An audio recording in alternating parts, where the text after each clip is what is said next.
and how to be critically self-reflexive. So, on the desk in front of me, and thanks for bearing with this seat, you will see two readings that she has recommended, and we printed them out to help you read them. And you also see the feedback form, and here come the pleases.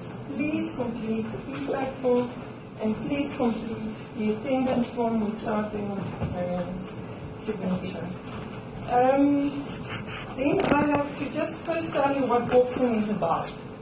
Hello, grab food, make yourselves comfortable. Here's a seat, there's a seat, there's one. I hope you don't mind sitting in front.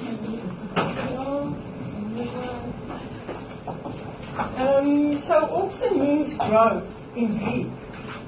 And is part of our function at CTL to help the growth of the professional development of the academic as teacher, as educator. So with AUXIN we're going to create an opportunity where you can examine and deepen your knowledge about your own interest and how it links to teaching and learning. And we also hope that it stimulates innovation in teaching and assessment on campus. In fact, I almost forgot. I also want to welcome our colleagues in, thanks for following me, on the Tygerberg campus. They're joining us by Skype, so thanks for joining us. And please also complete the feedback form. I will send you the feedback form. Okay? They do exist. So just to conclude on the AUXIN mission or the vision of it is that it is scholarly and hence the nice articles and the depth of the kind of sharing that we do here. So we're going to hand over to Taryn, and at the end we'll ask questions, and we'll also just anchor and touch base on what next from here. And if you haven't yet had something to eat, please don't be shy, just get up and help yourself. Thanks, Darren, over to you. Thank you. Good afternoon, everyone. Okay, let's just stand there. Is this okay? Yeah. Okay. I'm actually not going to talk today explicitly about writing the teaching portfolio. I'm sorry if anyone is here for that. Critical self-reflection, which forms a significant part of the teaching portfolio, but I wanted to position critical self-reflection as a approach to doing many things, an approach to a way to approach your teaching, a way to approach the portfolio. But the two readings that I decided to recommend for today is actually not really even about teaching practice. It's the work of scholars who are thinking critically about higher education in South Africa. Very recent articles, the one's from 2017 and the one was by Kathy Lackett was published last year. So the authors offer a critical perspective after a process of critical self-reflection on the higher education system, including extended degree programs. And so that's a matter that's close to my heart. But in talking about these issues, I'm going to just give you an understanding of what critical self-reflection is and how to approach it from in quite a thorough way, and sort of tracing the disciplinary background of that of the concept. And then I'm going to talk about some of the issues in the articles. And then I'm going to talk about how I've used critical self-reflection to transform my own curriculum and classroom practice. I think that although I won't address it explicitly, for those of you wanting to do the teaching portfolio, and I'm here for that, you should gain a lot of insight from my discussion around critical self-reflection. But the reason I decided not to talk about it explicitly today is because at the end of last year I gave a talk about that, the writing of my portfolio in my faculty, and there was a recording made of that talk.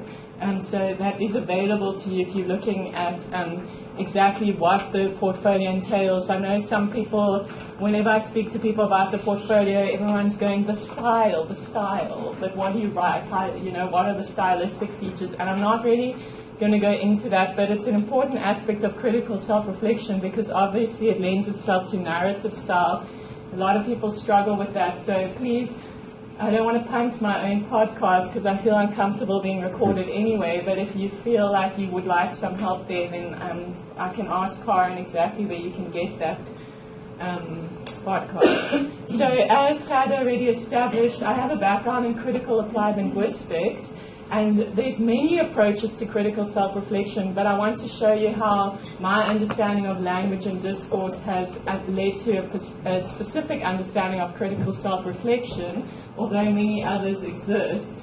I should have learned my lesson by now in these PowerPoints that the arrows never end up where they should, so I apologize for that.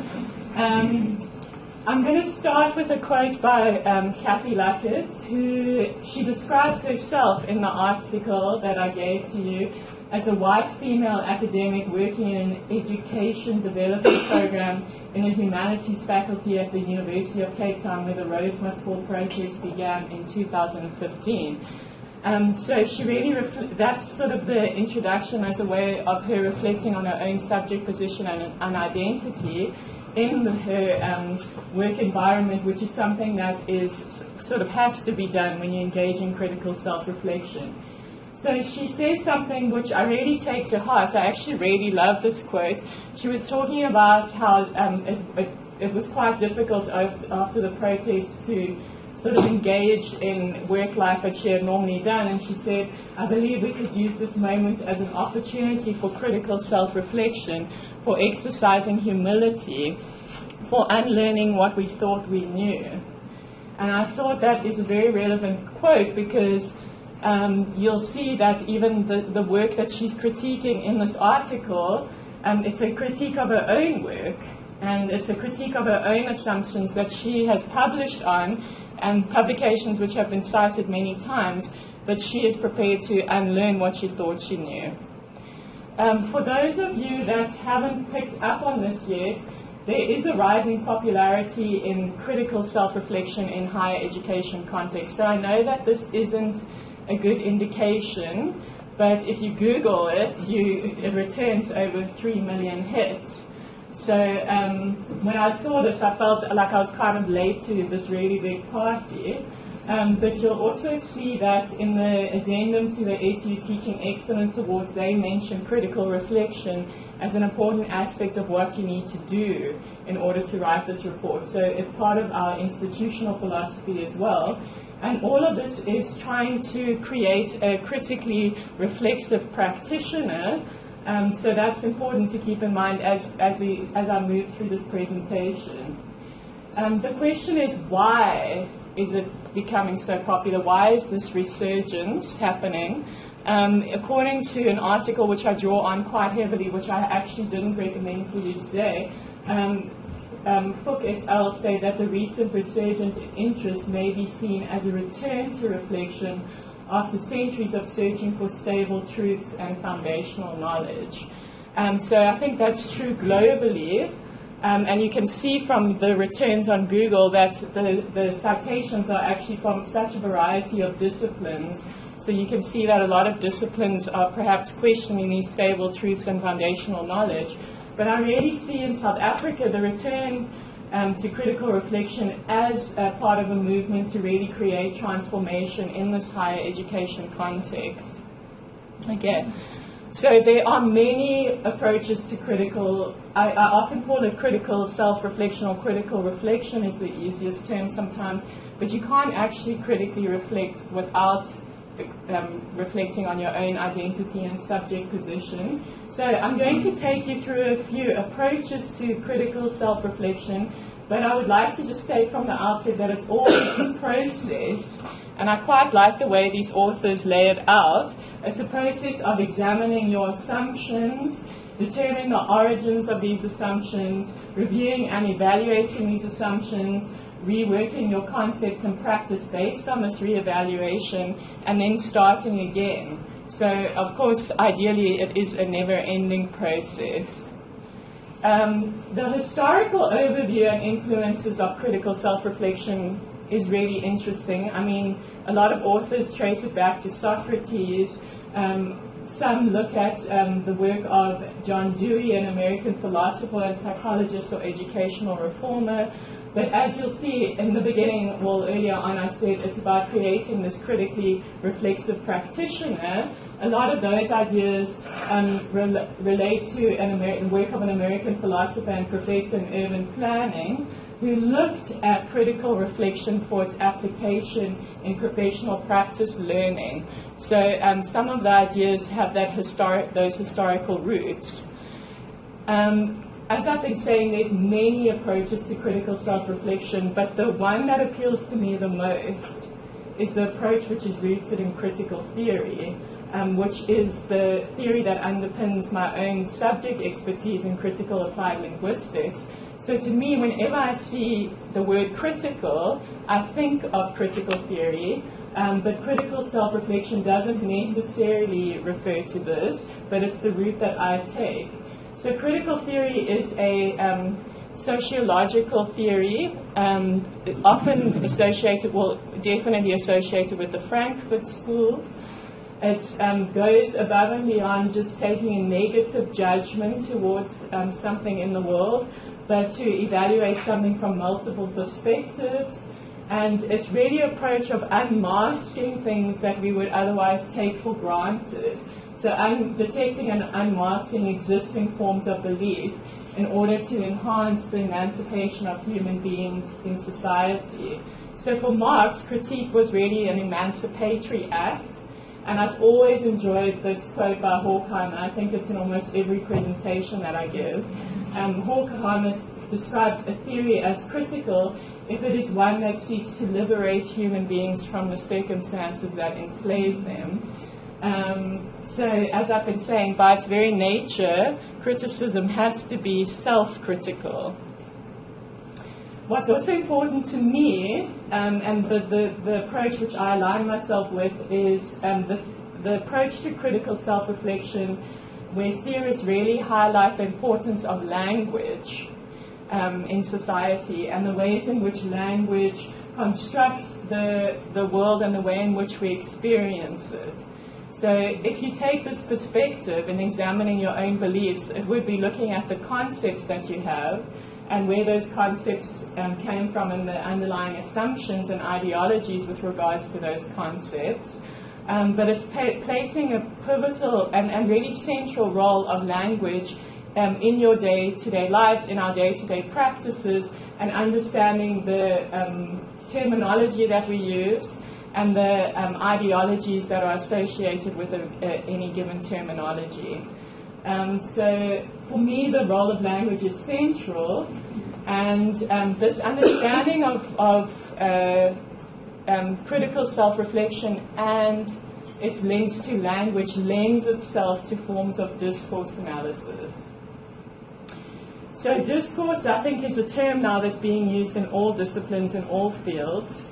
In critical applied linguistics, we have a specific definition of it, and that definition is really linked to the representational nature of language. So we see discourses as a stretch of language longer than a sentence that occurs across text types, and that a form of discourse analysis is really geared towards understanding the ways in which language, that particular stretch of language, represents the world. So represents identities and social actors and social practices.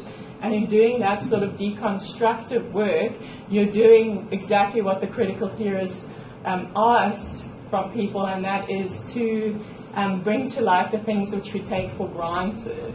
So for me personally, discourse analysis and awareness of language, critical language awareness, is an entry point into critical self-reflection. But of course, so this is what I'm going to run with today, this sort of approach to language and discourse analysis, but please keep in mind that other types of critical self-reflection do exist, that one doesn't necessarily have to follow this particular thought.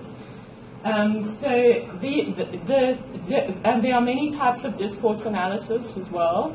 The paradigms that I work within definitely talk a lot about Foucault, who spoke about discourses as bodies of knowledge that are constructed in society that would have an aligning language. So he talks about forms of thought or regimes of truth.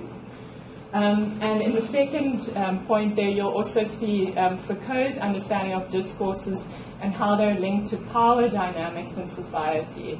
So the idea that certain discourses would gain traction in society, and it's usually because of power dynamics.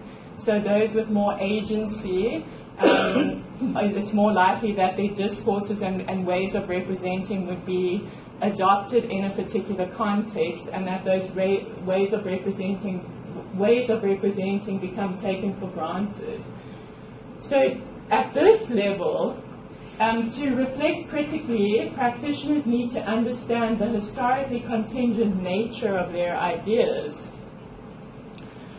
The familiar theories and practices need somehow to be made strange so that they can be properly interrogated and so that people can build their own ethics out of this analytic process. That is, they can develop the capacity to resist and transgress. Okay, so I'm going to now talk a little bit about the articles that I prescribed. The first one was Vorster and Quinn from 2017. They are working within Rhodes University, and they are working as academic developers. It's the first time that I actually clicked when prescribing these two texts that academic development refers to the development of staff and to teachers. Okay. So I thought that was quite a nice balance as well, that they're looking at staff development, but it's not really... They do offer some really useful tools to how we go about critical self-reflection for staff when reviewing their curriculum. So I'm going to talk about that right at the end.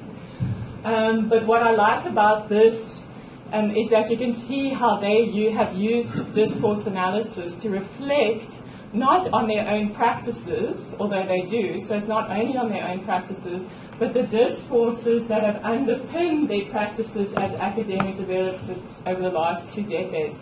So it's also the discourses that are circulating not only the higher education context, but of course society as a whole. So they start off by establishing what they call the historical discourses of transformation in the South African higher education context.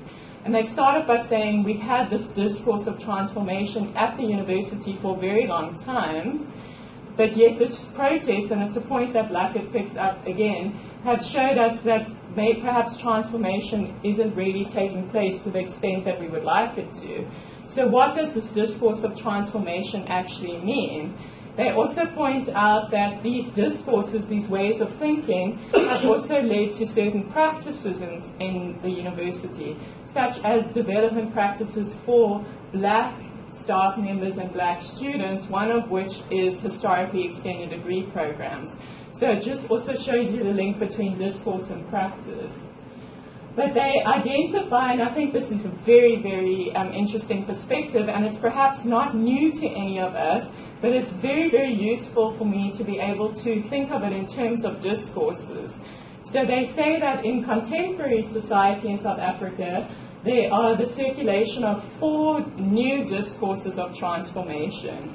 So they identify the decolonialization discourse, which we're all familiar with, the discourse of alienation, the discourse of epistemological access, and the discourse of powerful knowledge.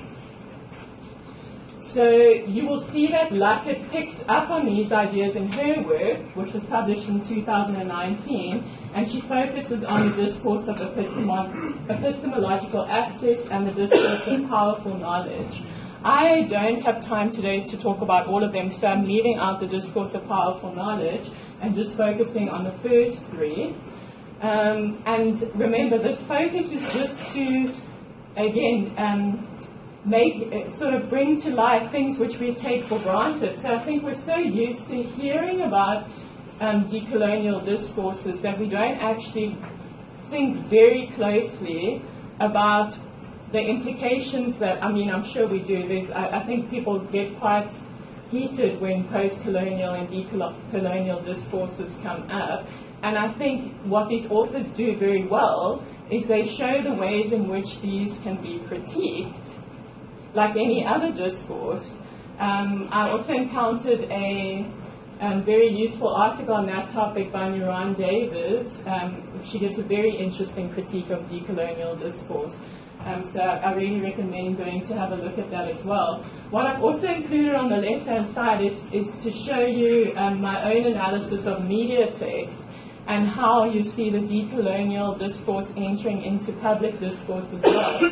So I was quite interested in this word, the ebony tower, which I hadn't actually encountered until quite recently, and how you can see the push towards decolonizing the universities also entering the public realm. So there's a lot of journalists who are actually writing about that. But it's really just this idea that the structures of universities, the symbols, the ceremonies, and the traditions are those of colonial Western universities, and that the South African higher education system has emerged from that. Perhaps something a little bit different that we wouldn't have thought about is looking at the discourse of alienation as a new discourse of transformation in the South African context. So Vorster and Quinn described this as referring to the student's sense of separation from the social cultural life of the university, and in particular from the academic project. Now what you'll start to see from this is that there's overlap. Okay, and that is true for all discourses. But these authors went some way to show that we have the decolonization discourse, but we also have the discourse of alienation, and of course there's overlap. So I looked in the media to see how these discourses are emerging, and I was quite interested to see the motif of home.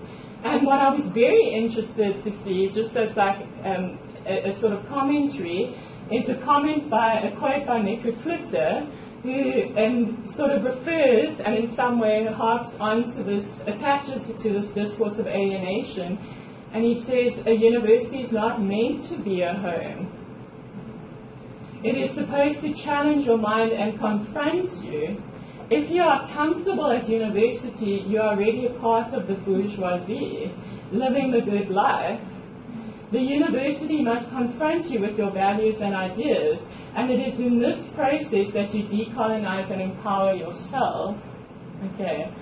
So what was interesting for me here is, again, that merging between the discourse of alienation and post-colonial and decolonial discourses, rather. But I was very interested in this idea of the university as a home, and when that idea started to become more prominent in South African society. It's not something that I have a chance to discuss today. Okay. The third and final one that I'm going to be discussing is the discourse of epistemological access. Now, I'm sure many of us in this room would have at some point talked about how we are developing a curricula to allow students epistemological access to the university. It's something that I've done myself, and what this means is not just teaching them not just formal access, not just letting students into the university, but giving them the knowledge and the tools and teaching them the ways of being that enable them to truly access the university. So I think that this is something that will definitely be something that many scholars, this discourse is something that we've adopted, and it seems like a really good idea, although now we can see there's a critique towards that. And I think it's quite a relevant critique, and that is, when used uncritically, it can contribute to what Fricker and others called epistemic othering and epistemic injustice, because we might not be questioning the epistemology students should have access to. Okay. This is something we can discuss at the end. But I would like, it's just sort of a point that I wanted to raise about how critical self-reflection can lead you to actually question these assumptions which we're taking for granted. And I think these two authors do that really well. Going on to the next example, as I was saying, Luckett took these ideas from Vorster and Quinn, and she uses it as a standing point to critique extended degree programs and the structures of extended degree programs. So she, again, working at UCT, really felt very alienated after the protests and during the protests, and she then took it as a time to question her own beliefs. And she said that instead of framing extended degree programs as a liberal anti-apartheid project, which it is done most of the time, motivated by concern for equity and social justice, she reframes it as a modernizing project within a developmentalist paradigm. So I find her approach here quite interesting. I have my notes here, I'm just going to refresh it because it's cut off in the slide. So in her discussion, Luckett compares historically white universities and also the government to the colonial powers who initially supported missionary education endeavors and who legitimized their dominance through a discourse of civilizing the natives to make them fit for modernity. The irony of this is not lost on Luckett, nor on the scholars on which she draws. Like Chatterjee, the focus is on the norm deviation paradigm, where white European ways of being and seeing their knowledge is the norm. Luckett points out that the DHET draws on this norm deviation paradigm when conceptualizing and implementing foundational provision. Not only is the policy based on old race-based population groups, but the performance of white students is considered the norm, while black students are positioned as an exception to the white norm. So she concludes by saying separate extended curriculum or extended degree programs are no longer tenable. The interesting thing about this claim is that she is heading up an extended degree program at UCT. She's not critiquing it from the outside. It's a critical self-reflection endeavor. So I think for her to make a statement like that is very, very powerful. Okay, I'm now just going to move on to a discussion of how we can use critical self-reflection in the classroom to transform our teaching practices and also the way in which we develop our curricula. So you're going to use some personal examples now, and it was a contribution that I made to the following book, which was edited by Lynn Coleman, who's a senior lecturer at CPUT, and she wanted to publish some case studies on teaching in extended degree programs in South Africa. She wanted to focus on the teacher as central to learning. So she makes a really good point that I think many of you would be familiar with, that when we talk about learning, we so often take a student-centered approach. And so she really wanted to flip that, especially in the context of the EDP, and take a teacher-centered approach. And she asked me to contribute to this, and I was kind of at a loss of how do you study yourself. And I think it was there that I also became familiar with this narrative style and critical self-reflection that is also required from the teaching portfolio. So what I did is I began an autoethnographic study in Text and Humanities 1, 2, 3, which is a second-year module, so it's senior students. And the aim of the module is to focus on identity construction in academic discourses and text. So I adopted methods of autoethnography, which also included journaling. So what I did is that after every lecture, I would write down my impressions of the lecture. And at this point, I also wanted to mention that autoethnography and journaling are often identified as tools for critical self-reflection.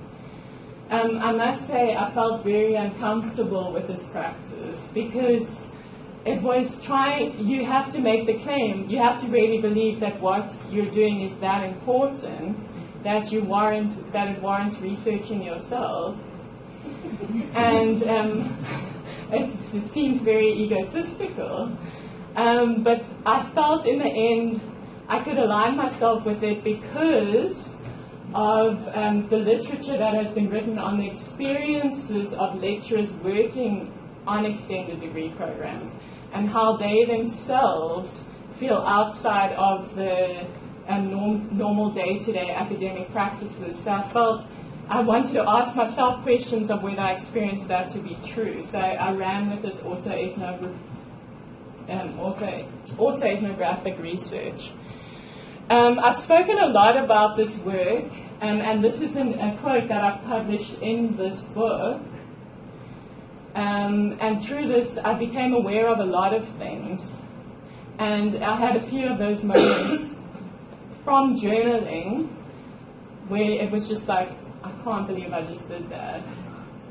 And I know that if I wasn't journaling, I wouldn't have been that aware of it. It would have been a moment in class that I would have maybe felt a little bit uncomfortable, and then I probably would have moved on with my day and not returned to it. But through the process of journaling, these things started to matter a lot more. So I said I became aware of how much I valued hard work as a mechanism to reach success and financial independence, and I found myself sending out such messages repeatedly to the class. However, during a classroom discussion around contemporary race discourses of white privilege, a student responded emotionally by saying, "This is a discourse, yes, because as black people we are always told that if we just work hard enough." And this to me was a really significant moment, because even though I had the best intentions, I wasn't thinking so explicitly about the difference in socioeconomic backgrounds to that extent. So this was a real eye-opener for me.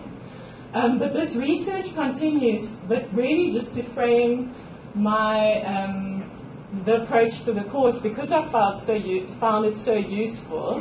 So I can definitely say that it's in this process of journaling and critical self-reflection has changed a lot about the way I teach and also my curriculum. It's definitely changed the pace of the curriculum, and it's definitely made me more aware of how students receive the curriculum.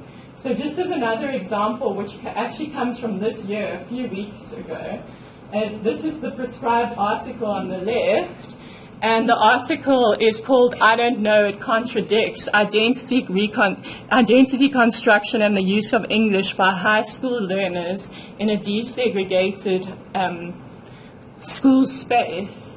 So really the purpose of prescribing this text is really about getting students to think about identities and ideologies of identities. And that comes up in this ethnographic research by the author of students in school spaces and how the students actually feel, how they feel about speaking English or not speaking English just after the fall of apartheid. So we can transfer those ideas to the classroom as well. But it's also a really useful discussion for language varieties and standard and non-standard dialects. So that's really the focus of incorporating this exercise and this reading. And in the past, I would have brushed over the following line because I don't teach post-structuralism in the course. But the line says something about taking a post-structuralist view of language. And I decided to, in class, actually unpack what that means. So I said that post-structuralism, and I gave this following definition as it is on the right-hand side, is a movement in literary criticism, and it began in France, and it draws upon the linguistic theories of Ferdinand de Saussure and the anthropology of Claude Levi-Strauss. And I asked the class, second-year students now, how many of you have heard of post-structuralism? And no one put up their hand. And I said to them, how many of you have heard of any of the theorists in that article? And in the social sciences, these are very key theorists here. And no one put up their hand. And I said, well, we can either be very upset about this, or we can give ourselves a round of applause, okay? Because in this a decolonized African university, it may be the case that we don't want to know about these theories and theorists. So which position do we take? And during this discussion, the students actually decided that they wanted to know about post-structuralism, because it was only then that they could base any form of critique that they had against post-structuralism, but they reached that understanding themselves. Because what happens if you start to talk about theory in the classroom is you start to alienate people. Generally, people feel that it's too abstract and they feel alienated. So it was a way that students really wanted to begin to engage with these topics. The other interesting thing is that post-colonial theory is based on post-structuralist ideas. So thinking of things in terms of binary distinctions, and this is a discussion that we could have in the classroom, and it was really a discussion that I wouldn't have had prior to my journaling and autoethnographic process. So sorry, I've got the date wrong there, it's 2017, but when I did this research, I had not yet read this Vorster and Quinn article, but I think they give us a really good guideline of how to approach curriculum reform in the classroom. And I don't like the way in which the first question is structured, but they say, why do you only draw on knowledge from Europe, the USA, and the Western world, or the global north? Can you use examples of how this knowledge is used in Africa or the global south? How is this knowledge linked to the histories of different students in your class? How does it validate their lives? Have you critically examined your curricular, pedagogy, and assessment methods for practices which some students may find alienating? So, of course, we all know this. We've heard about it all the time. We hear about it all the time. But through the process of journaling after each lecture, I really become aware of whether I've addressed the sense of alienation or not addressed the sense of alienation. And my experiences of the lecture have become important as well, over and above the student feedback that you get. Okay, so that is the end of my talk. Thank you.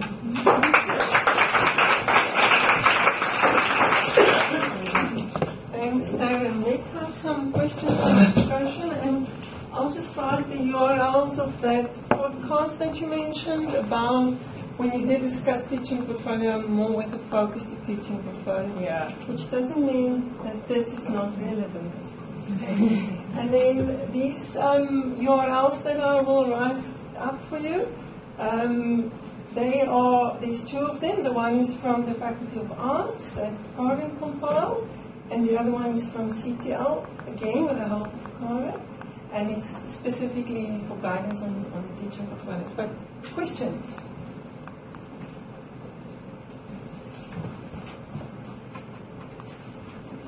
It occurs to me that it's quite neat that your critical self-reflection is embedded in discourse, and it speaks to one another quite beautifully. Right? So it occurs to me that when you're doing critical self-reflection, understanding your knowledge paradigm becomes actually very important. That using a method of critical self-reflection that speaks to that knowledge area is, well, it's sensible. It's not necessarily necessary, but you're going to find it easier to do.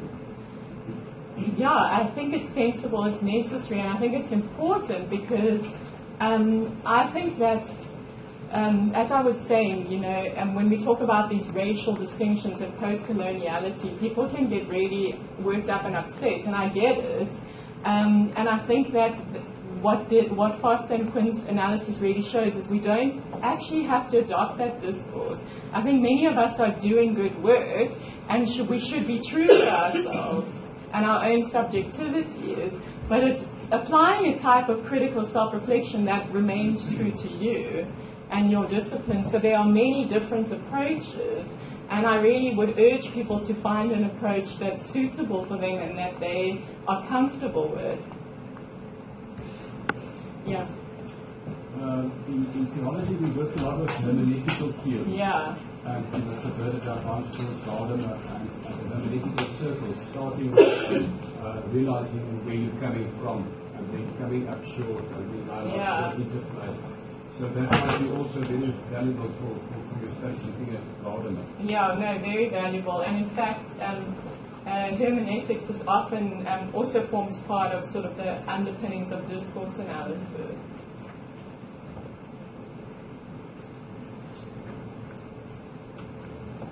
Anyone else? Thank you very much. I enjoyed it a lot. I'm interested in the way you choose texts. for your model. Yeah. Because high school students' use of English would be completely irrelevant to them. So also they would not be interested in that article and they would not understand it. Yeah. So how do you decide what to choose as a text to discuss in class? Well, you know why I chose that particular article is because actually there's such lovely data in there, and I think it was based on ethnographic research in the schools. I think why it's so lovely is that it's a context which isn't the university, so it provides a nice little bit of distance there. But in that, the students really reflect on their identity, so what it was like to be IsiXhosa speakers in now a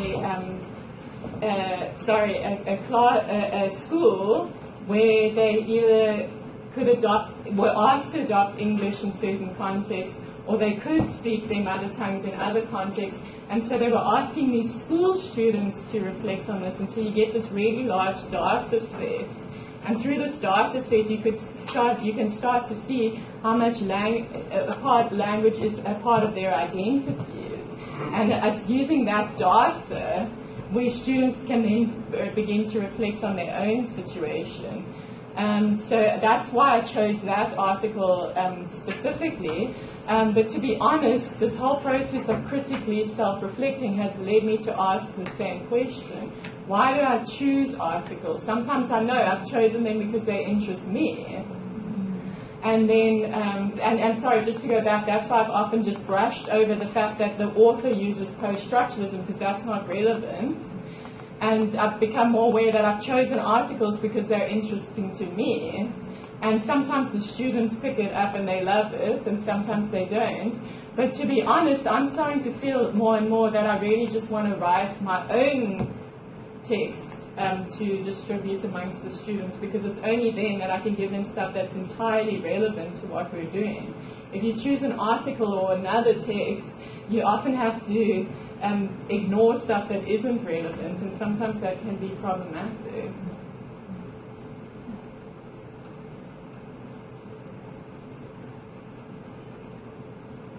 Oh, sorry. What about Kathy Luckett's claim that EDP is no longer tenable? Isn't that a bit throwing the baby out with the bathwater? What about all the good work you guys are doing? Well, they made her and also Brenda Leibovich and Vivian Bozelek have been some of the scholars that have offered critical perspectives of extended degree programs while working closely with them. So I think that's really valuable. And they actually point out that so much work on EDPs is really the people working on them saying we do such good work. And that's not really valuable, or it's starting to become less valuable. So I really take up that point. But, you know, Kathy Luckett has actually changed their program quite considerably. She's been arguing for many years that it doesn't make sense, and so they've actually changed the funding structure so that no one goes into that faculty actually earmarked as an EDP student anymore. That it's something that develops the more that they're there. So I think her ideas have really received practical application there. To be honest, I think we're quite a far way away from that at Stellenbosch University. But what I feel is problematic is in the new documents on foundational provision by the government, they've now are asking and for a greater focus on development, that they're actually changing the discourse from foundational provision to developmental provision. And you can see in this critique that that is quite problematic. So I think it's about finding a balance at this stage of just being aware of how this might be problematic and perhaps questioning some of the practices that we form to put EDPs, to segregate EDP students in many ways. I think on like a sort of minor structure level, we could look at the ways in which we're constantly keeping EDP students separate from the mainstream. Any other questions? Yeah. Thanks so much. From a science background, so the word discourse is very scary. Yeah. So, from the science background, I think in terms of causality, so what I hear, the way I try to interpret what you're saying, when you talk about critiquing an epistemology or critiquing a discourse, Yeah. the examples that you give in the Hudson Fusion is that I hear you saying we must look at the impact that they have on our students. So when you said, for example, that we should be critiquing the epistemology, epistemological axis. Yeah. So in science, we're giving students the epistemology of science, the idea of the mathematical foundation, this whole discourse. But then you're saying now that we should be critiquing that epistemology, but what I'm hearing more is that I'm not sure if we should be critiquing the epistemology of science. I feel like that's its own thing and it's important. Yeah. What we should be critiquing is when we present this epistemology, or the impact that has as a body on our students. That's the thing. So it's not a critique of the epistemology itself, it's a critique of the impact that has in the way that we're bringing it across. I think you've understood it really well, to be honest. That's exactly how I meant it. So there is that, it's an understanding that discourses are ideological, and so I think you've got that understanding there. But I think it's not really about critiquing the epistemology, because the whole notion of epistemological access is about not, again, I'm sorry to repeat myself, but it's about not just getting students into the university, it's inducting them, I know this almost like rote learning, it's inducting them into the ways of being, the practices of this institution and institutional knowledge. And so these authors point out that itself is problematic, because it's, again, working at like some sort of norm deviational paradigm, where this is the norm, and we want you to, this is powerful knowledge, is the other discourse that I didn't talk about, and we want you to be able to adopt that powerful knowledge, so we're going to equip you with the skills in order to do that. On the level of critique, you would be asking questions about why that is considered powerful knowledge, rather than other forms of knowledge that exist in society. So on scientific knowledge, I feel like the average scientist would say that doesn't need critique. It's powerful knowledge. I agree. I don't agree. But I understand that's how scientists feel. And there is absolutely no ways that I'm going to lodge a war against the scientists. But I certainly felt it in my own discipline, where we are considered the soft sciences and not scientific enough, right? So I can sort of launch a critique against that. So what is considered scientific knowledge or powerful knowledge, when there's ideas that are being developed in the social sciences that are just as powerful, but it's often brushed aside because it's not the hard sciences. So perhaps I can offer that. But in that sense, you might say, because I can see, that the two can maybe coexist. I think my response was going to be, it's just, when you were talking earlier, you blew me away in a beautiful way when you said that if the students haven't heard about the main tenets of structuralism, post-structuralism, these names, that could be okay at a university. That's radical, right? So, that idea of what your positioning is, I feel like for a scientist, the powerful knowledge is the understanding of the physics and the chemistry. The powerful knowledge for linguistics is the understanding of those people. So the fact that can be questioned or critiqued, it's like the purpose of the university. Exactly. And I think that's what we mean when we talk about the Africanization of the university, is also questioning those assumptions that we have of what it is to be a university and what knowledge we consider to be important. Because as a young teacher, I used to get upset. How can you not know who Michel Foucault is? And now I just feel that position of mine is almost outdated. Can Yeah. I ask Max to join in the Sorry, Max. So I think the thing there is that we presume as scientists that because the knowledge is hard to attain, that it is powerful. I don't think we have a good definition for what powerful knowledge in science means. And it's the same thing. We think that because things are difficult to understand, that our students are critical thinkers. We conflate those things, and they're not the same. Yeah. Part of our critical self-reflection is to say, well, what is powerful knowledge? Because powerful knowledge is there's It's a an specific understanding, thing. Yeah. understanding Yeah. of that. So what is powerful knowledge in science? I actually wrote that down as a question for myself earlier on. It's a really interesting question. I'm sorry I didn't get to speak to that, but there is a lot of information on that in the Vorster and Quinn and lack of reading. Yeah. Philip wants to add. Max, we can build things that don't fall down. Well, not now. They might later. There's more to it than that, though. This is a wonderful question to end. But Yeah. we don't have to end yet. We still have a few minutes for further questions. But at this stage, there seems to be a bit of a dialectic happening. Yeah. Between the arts and the hard sciences, if I can use that word. Let's hear Max and let's hear our colleague from theology. Yeah. Interrupt you, man. Is that this is exactly why my first comment, the first comment I made is that you've got to choose the critical self-reflection that is appropriate to your knowledge area. Yes.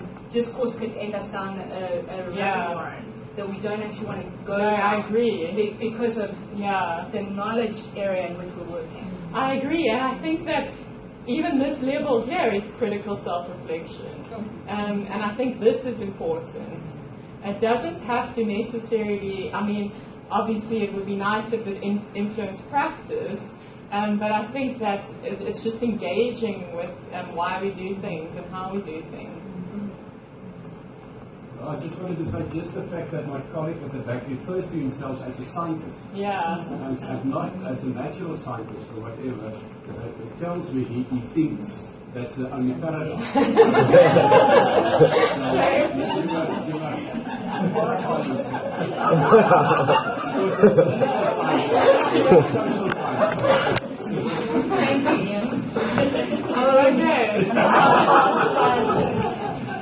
I think what we have to bear in mind is what Karen said earlier, that this is not about making a judgment. That her approach of critical discourse analysis is not to judge.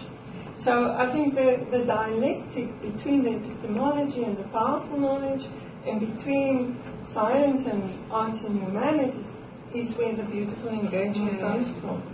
Okay, so thanks for the engagement. And then our time is almost up, but if there is one more burning question, I'd love to see your hand.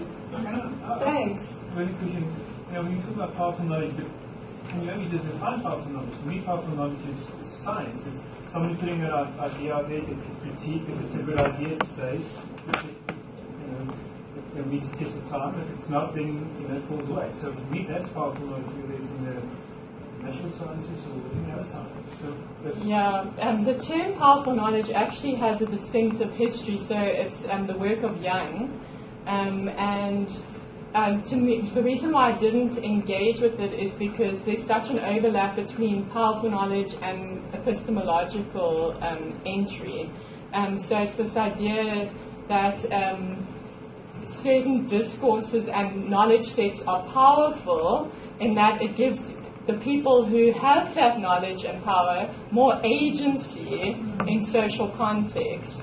So that our role, the idealized role, is sort of in the historical system, was that we should give students access to this powerful knowledge. But this critique then is, but what is the powerful knowledge? Why aren't we rather asking why we've selected this, why we consider this knowledge powerful over potential other sets of knowledges? And so a lot of it would be more applicable to the human and social sciences and arts than to the natural sciences or engineering. No, I don't think so either. Sorry. And I don't want to fight anyone on this. I certainly don't want to, because I know that some people really find that idea hard and unpalatable, and I can understand why. But I think that it does act as a very powerful critique, and even if it's just an entry point into considering why we select certain ideas and concepts to teach rather than others. So, that you disagreed with me, thanks. That means there is a possibility for maybe more engagement. It might say, what is powerful knowledge in our specific disciplinary area? So that leads me to one of the questions we always ask at closing time, and that is anybody interested in pursuing this in the shape of a special interest group or a focused interest group? Philippine, Marianne, and Max, and Omar and Corbin. Thanks. I will contact you. I just need to give time to remember who you all were. And then I want to invite you to our next AUXIN, which is on 24 March, and Gerald and Jerusa, who is here today, will be our presenters. They will talk about what is propria actually meaning for you in the classroom and in assessment, okay, projects and so on. Then I want to grab a mug, okay, Karen, thanks. Thank you so much. Thanks It's the a lot. ceremonial handout. Thank you. Thank you very much.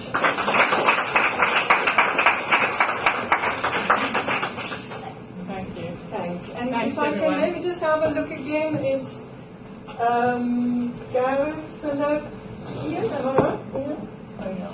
Aileen, this is for special interest group, and Marianne and Corin. Ian from theology.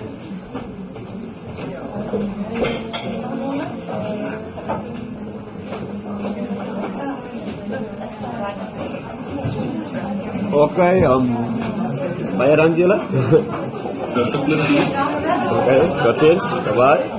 Thank you. Thanks. Thank you. Well, for interacting, disagreeing, going to